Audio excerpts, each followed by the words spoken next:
Guess what guess what we're doing? Don't know what. We are in BMW Ocean down at Falmouth, BMW Motorrad. And look at this. That's the top box. This is the 1300 RT. And this is the LE version, so it's got every possible conceivable extra on it. And I think we were just saying it's about £27,500. How much? 27.5 grand, which is a lot of money, isn't it? But this is our first look. We'll be riding it at some point in a couple of weekends time, because we're going to Scotland, aren't we, next week, Mark? We are. But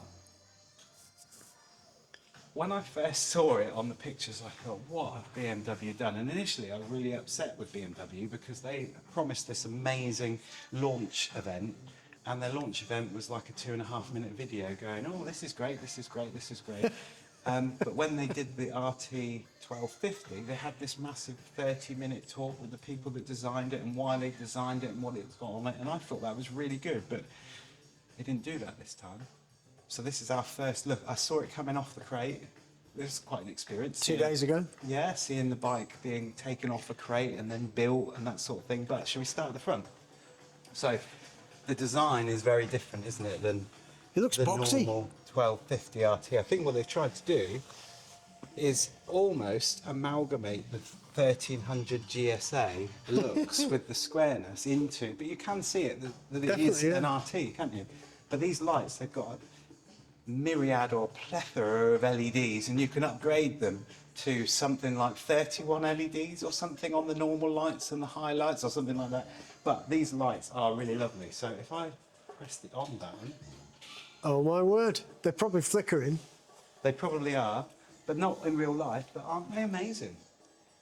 Then you've got your indicators up here in the mirrors, but they actually look really, really good, don't they? Yeah, and the auxiliary lights came on briefly when you switched it on, but they'll only come on when the engine's running. We can't start it.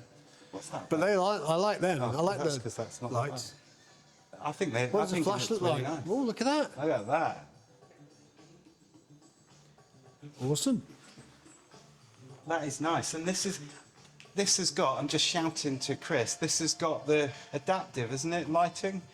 So it's got the adaptive lighting, so when you go around corners and stuff, it levels itself so it doesn't blind people and things, which is really cool. Turn it off for a minute because I'm getting excited. But the, I forget what they call it, not assisted, the cruise control thing, the active cruise control that slows you and speeds you up, which is exceptional on the BMW, is really, really good.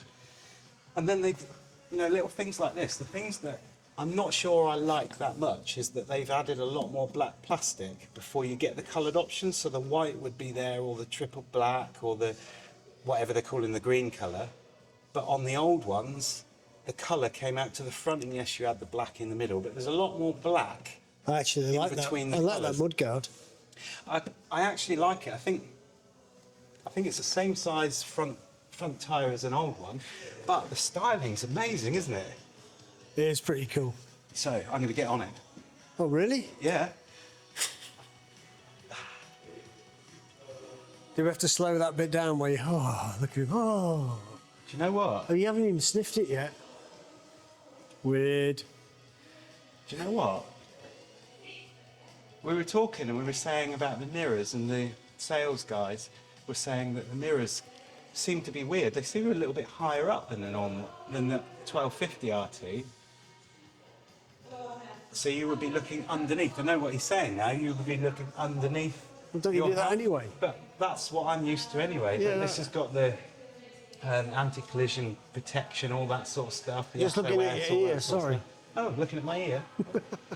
But this screen is very different, and you can get different screens on there as well, and it goes up and down and all that sort of stuff. This has got the radio on it, but little tiny things they've done, which I think are really good.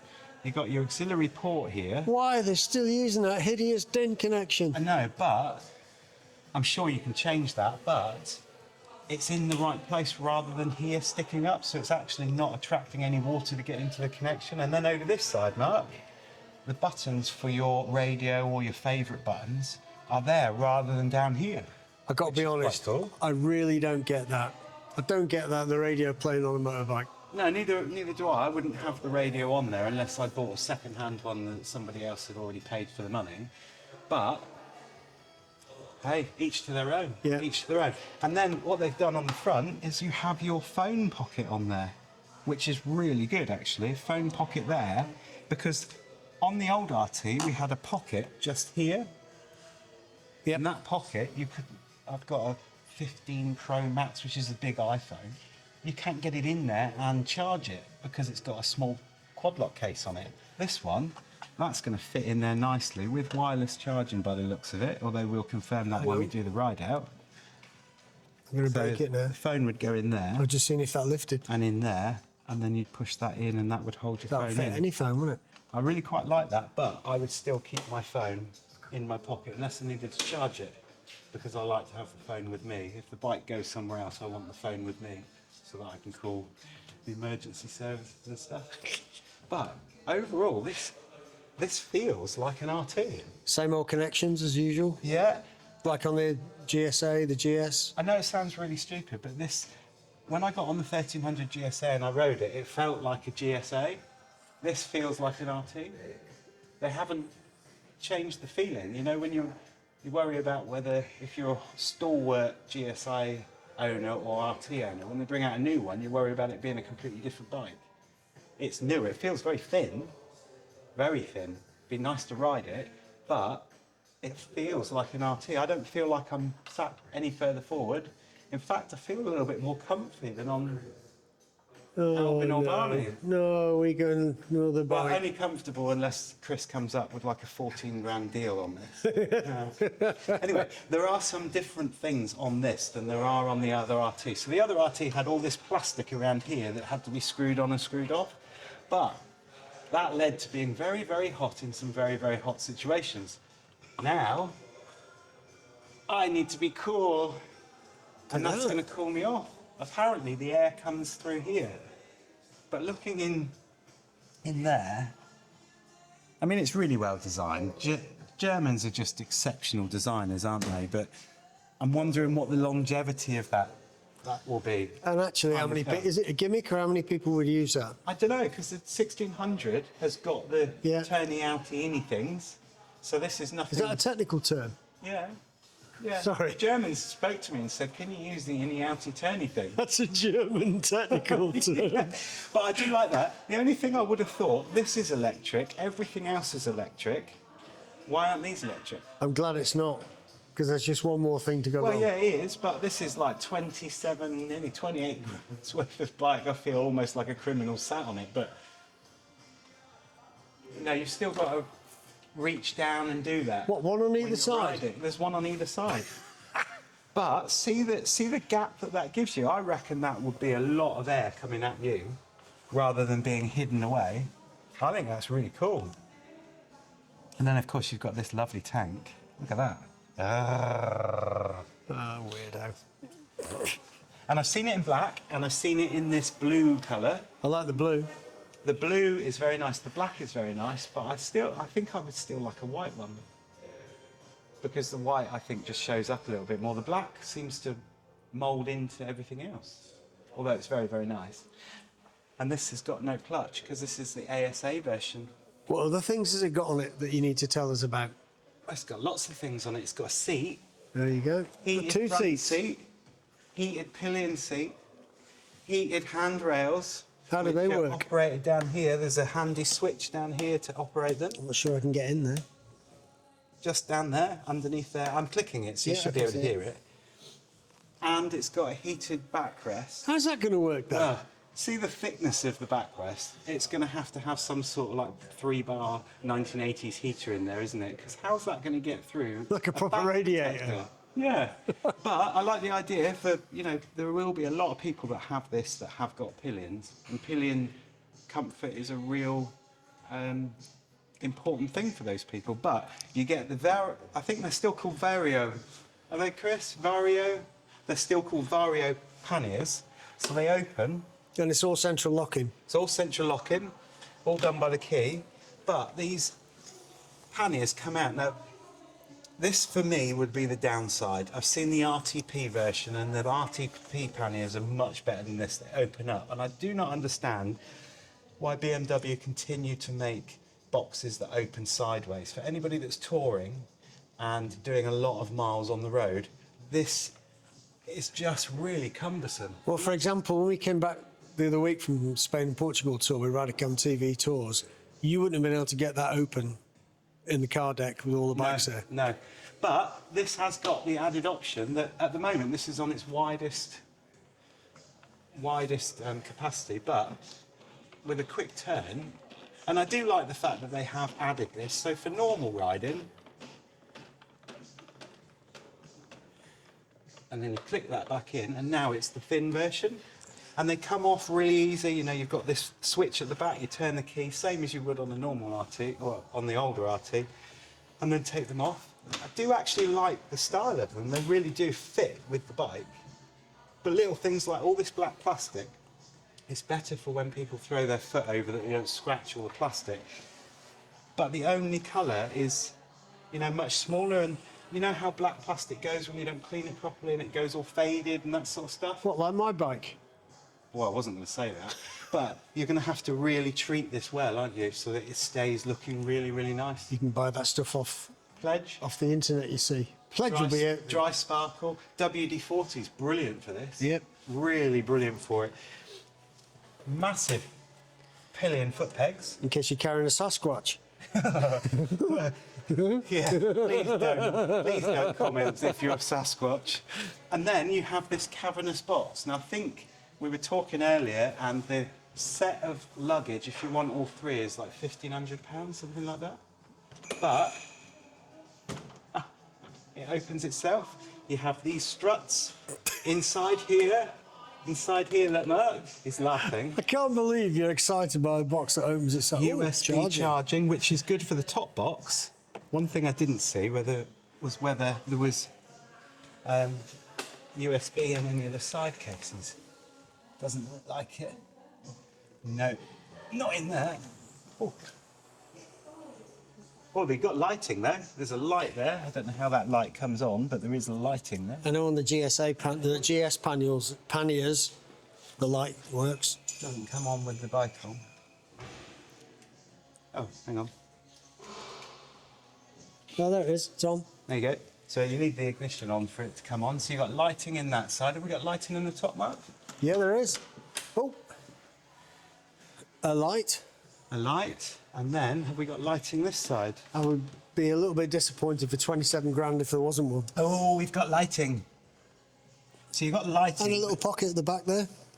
Oh, and yes, there is a USB charger up there as well. But I don't know. That's just the cable, I think. Yeah, there's no USB charging up there, I don't think. But, you know, for a lot of people that want to do a lot of stuff, and that's the cover when you take these off to cover the electric points, I guess. Same as on the old GS or the 1300 GS. Seems strange to say old GS now, but they have been out a while, haven't they? Well, overall, So the whole package, we think the... about 1,500 quid, I think, and it doesn't come with a... But I think they can get one. You can get one. Because the other RTs have always had lights in I them. think they're about 150 quid, 200 quid to have it in I there. bet this is expensive to have it colour-coded. I'm not sure. Does it come colour-coded, the top box? Yeah. On all the colours? So if you buy them, it comes colour-coded. Chris said, yeah, colour-coded. Yeah. Ka-ching! I like it, but when you come back to the screen here, so you notice that there is no keyhole and there's no button. So spat How do you do this it? way, look. Was it You've mind got melding? your on-off button in your mode. And then over on the left-hand side, you've got all of your hazards, your flashes, your cruise control, your multifunction switches, much the same as the 1300 GSA, where you have to assign one thing to the quick button and then you hold it and press and hold it, and then you're into the next section, Oh, so you can have God. two things.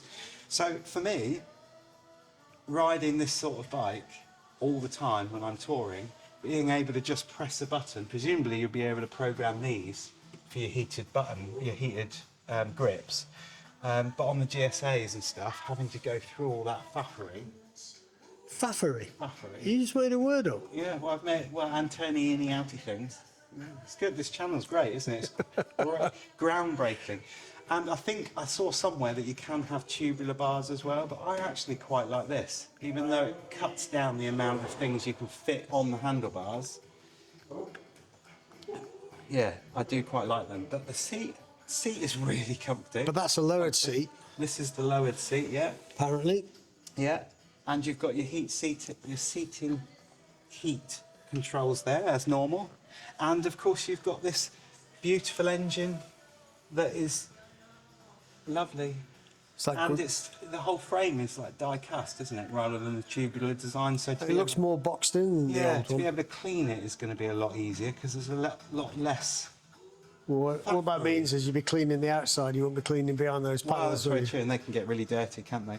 But the screen is the same big 10.25, I think, inch as the outgoing RT, and will work exactly the same way. And strangely enough, they've kept with all the same graphics as the 1250. I would have liked to have seen them update all the graphics a little bit, because this is quite a special bike, isn't it? What would you like to be upgraded to? Like Well, I tell you what, I would love it Minnie to be Mouse or upgraded. something like that? Firstly, when you're looking at the vehicle, I think that vehicle should be the same colour as the vehicle you bought. £27,500. That should be blue, not white. If you've got a blue bike, I don't know. But it works in exactly the same way. Did you notice what the trip was for the tank? Let's have a look. 227 miles in the tank. Yeah, so Pretty good tank. How much is filled? How much have we got in it? They all BMWs come with all of these I've things. been it all. 227 miles, and it's a full tank. That's Yeah. what it's saying at the moment. So but- that'll be probably about 250, 260 miles realistically. yeah, but it could be more, couldn't it? It could be more when you get going. I actually quite like it. I'm getting the impression that you like that. I really do like it, but given the price tag and what it represents, I think it's value for money, but I think Alvin and Barney will probably be staying for a while longer. Purely because it's a big outlay, isn't it, to get much the same sort of bike, but it's newer. It's got your shaft, all that sort of stuff. And by the time you've put crash bars on it and things like that. Yeah, and the panniers. I really I like those panniers, but I get what you're saying. They look really good. I think you get used to them. These, I think, look and feel much better than the old outgoing RT, because they were very bulbous and they stuck out. Didn't really stick out very far, but these actually suit the bike more than I think the older bulbous ones suited the bike. I've got to be honest, the old RT, the 1250, had, on the blood bikes, they had some with the original panniers on it, you know, the flip down ones. And you imagine how many times they get open and closed all the time, you know, every week or whatever. Some of those started to fail. And, you know, that's not a good thing. No. But, like I say, I like the look of them. But if you're on a ferry, like we were last week, you wouldn't get them open to get your bag in. No. You've just jammed too tight. I think time will tell. It would be lovely to go out, and like I say, in a couple of weekends we're going to come down and test ride it, and you'll have a full RiderCamTV review of the new 1300. But I would really like them to have done something up here to allow you to have the satellite prep on there, because the connected app that this will use, it just doesn't stand up to being used in the way that we want to use. It'll get you from A to B, but you start putting GPX files on it and it gets all algorithmy and it's a pain in the I mean, you neck. can put them on there, but you've got to go through several steps to get those stops that we've pre-programmed to show up, and it's more faff. And then you've got to have your phone app open, unlocked all the time. Whereas if you have the sat prep here, you just plug it on and away you go. I think it's a really exceptional bike. I think they've done an amazing job. Only time will tell when we ride it. What do you think, Mark? I like it. I do like it. I don't think I'd ever buy one, but I like it. I think it's going to be better for cleaning.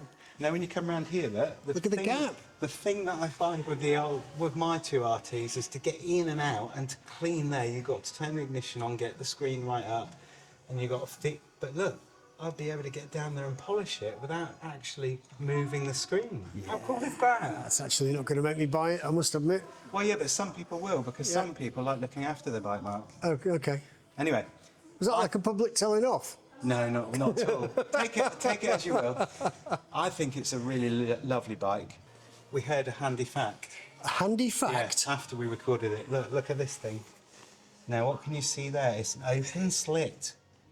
And through that open slit, you can see your coolant level. How cool is that, rather than having to look through there on the old one? However, if you want to top it up, you have to remove everything. Okay. And also, one thing we never mentioned was the oil sight glass is down there.